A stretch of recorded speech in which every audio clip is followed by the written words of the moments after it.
तो आज के बिग न्यूज बिग शो के शुरुआती सफर में बात हो रही है इंडिया महागठबंधन की। इस गठबंधन को लेकर बातचीत करने के लिए हमारे साथ आम आदमी पार्टी के बड़े नेता अशोक तंवर जी जुड़े हैं। बहुत बहुत स्वागत है आपका सूर्य समाचार पर। और अब आप आम आदमी पार्टी के बड़े नेता हैं, पहले आप कांग्रेस के हरियाणा के अध्यक्ष रह चुके हैं, टीएमसी में भी आपका जाना हुआ था और एक बड़ा इंटरव्यू भी हमने आपका किया है जो शनिवार को आएगा। लेकिन आज जो ये बयानात आ रहे हैं ये इंडिया को लेकर काफ़ी ज़्यादा प्रोत्साहित दिख रहे हैं, चाहे हम बात अभय चौटाला की करें चाहे बात आपकी करें।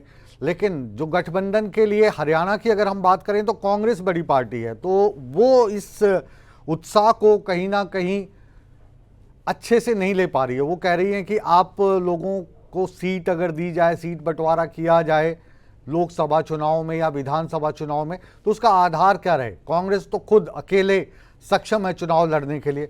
किस तरीके से देखते हैं आप भूपेंद्र सिंह हुड्डा की इस टिप्पणी को? देखिए, सबसे पहले तो मैं कहूंगा कि मैं तो बड़ा नेता नहीं हूँ, मैं तो छोटा सा आदमी हूँ, आम आदमी हूँ।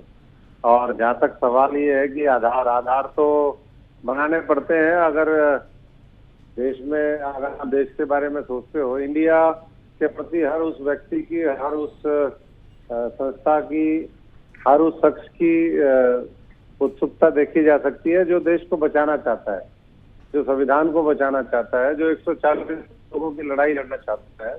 और उसमें मैं समझता हूँ कि अगर शीर्ष नेतृत्व पार्टियों का आला कमान अगर बैठकर कोई विचार विमर्श कर रहा है तो उसके ऊपर अभी तो बहुत जल्दी है, हालांकि सारी चीजें अभी धीरे धीरे होंगी। लेकिन अगर चुनाव लड़ने का मामला है तो चुनाव तो सब लड़ने में सक्षम है, 10 की 10 हम भी सक्षम है, कांग्रेस वाले वो भी कह सकते हैं, दूसरी और भी कोई पार्टी कह सकती है। तंवर साहब एक कहावत है, कहीं की ईंट कहीं का रोड़ा, कहीं की ईंट कहीं का रोड़ा, भानुमती ने कुनबा जोड़ा।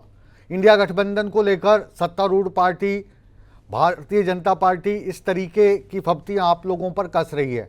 ये वही अभय चौटाला हैं जिनके खिलाफ आप बोलते रहे जब कांग्रेस में थे।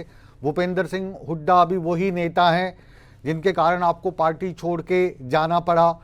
अब ये जो गठबंधन की बात हो रही है, इस गठबंधन में आप कैसे एक दूसरे के साथ सामंजस्य बिठा पाएंगे, इसको लेकर जो हमारे दर्शक हैं वो संशय व्यक्त कर रहे हैं। क्या आप कोई तर्क दे सकते हैं कि आपका मकसद केवल सत्ता पाना नहीं है, आपका मकसद केवल मोदी सरकार को हटाना नहीं है, बल्कि देश की भलाई का है? कोई अच्छा सा तर्क आप दें जिससे आपके वोटर्स, हमारी जनता, हमारे दर्शक आप के शब्दों से प्रभावित हों।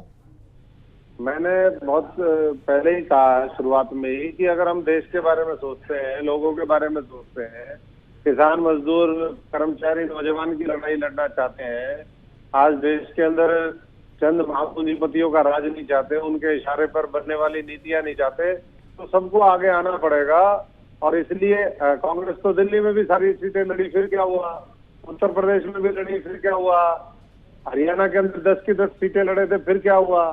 तो ये तो मैं समझता हूँ कि तालमेल बिठाने की आवश्यकता है। वोट को विभाजित करने के बजाय अगर हमारी सबकी नीयत ये है कि बीजेपी के राज को हम उखाड़ फेंके तो सबको एक साथ आना पड़ेगा। और उसके लिए मैं समझता हूँ कि थोड़ा सा बड़ा दिल रखना चाहिए लोगों को, बड़ी सोच के साथ करना चाहिए। अगर हम छोटी सोच के साथ काम करेंगे तो कुछ नतीजे नहीं निकलने वाले। तंवर साहब, ये जो पशुपेक्ष है, इसमें सवाल यही है कि जिन लोगों के खिलाफ चुनाव लड़ते रहे हैं, चाहे वो आम आदमी पार्टी हो, चाहे वो इनेलो हो, उन लोगों के साथ गठबंधन बनाकर आपको लगता है कि पार पा पाएंगे आप भारतीय जनता पार्टी के साथ? इनेलो का जो गठबंधन है उनके साथ कौन से ऐसे पॉइंट्स हैं जिनके चलते आप ये दावा करते हैं कि इस बार आप भारतीय जनता पार्टी और जेजेपी का जो गठबंधन है हरियाणा में या देश में जो भाजपा की सरकार है उसको उखाड़ फेंकने में कामयाब होंगे? देखिए, गठबंधन जो धर्म होता है उसका मतलब ही ये है, हमें लार्जर जो इंटरेस्ट है देश का उसके बारे में सोचते हुए जो मतभेद है वो भुलाने चाहिए। जो भारतीय जनता पार्टी है, क्या नीतीश कुमार के साथ उन्होंने कितनी बार गठबंधन किया, कितनी बार गठबंधन तोड़ा, हरियाणा के अंदर बीजेपी में क्या उनके गठबंधन नहीं रहे। तो ऐसे बहुत से राज्य हैं, जब वो तालमेल कर सकते हैं तो आज इंडिया का अगर गठबंधन हो रहा है तो बीजेपी को मुझे समझ में नहीं आता कि इतना परेशानी क्यों हो रही है। बीजेपी क्या को नहीं हो रही है उनको परेशानी तंवर सरकार साहब, लग- नहीं तंवर साहब, मैं बिना पक्षपात के बात करता हूं। भारतीय जनता पार्टी का इस मसले पर कोई बयान नहीं आया है। ये जो बयान आया है ये पूर्व मुख्यमंत्री भूपेंद्र सिंह हुड्डा जी का आया है। उन्होंने कहा कि कांग्रेस जो है वो 10 की 10 सीटों पर चुनाव लड़ने के लिए सक्षम है, और अगर आम आदमी पार्टी सीट के लिए कहेगी या इनेलो इंडिया गठबंधन में आती है आने वाले समय में वो सीट मांगेंगे तो उनको किस आधार पे हम सीट दें, क्योंकि उनका तो कोई आधार ही नहीं है, ये कह रहे हैं वो।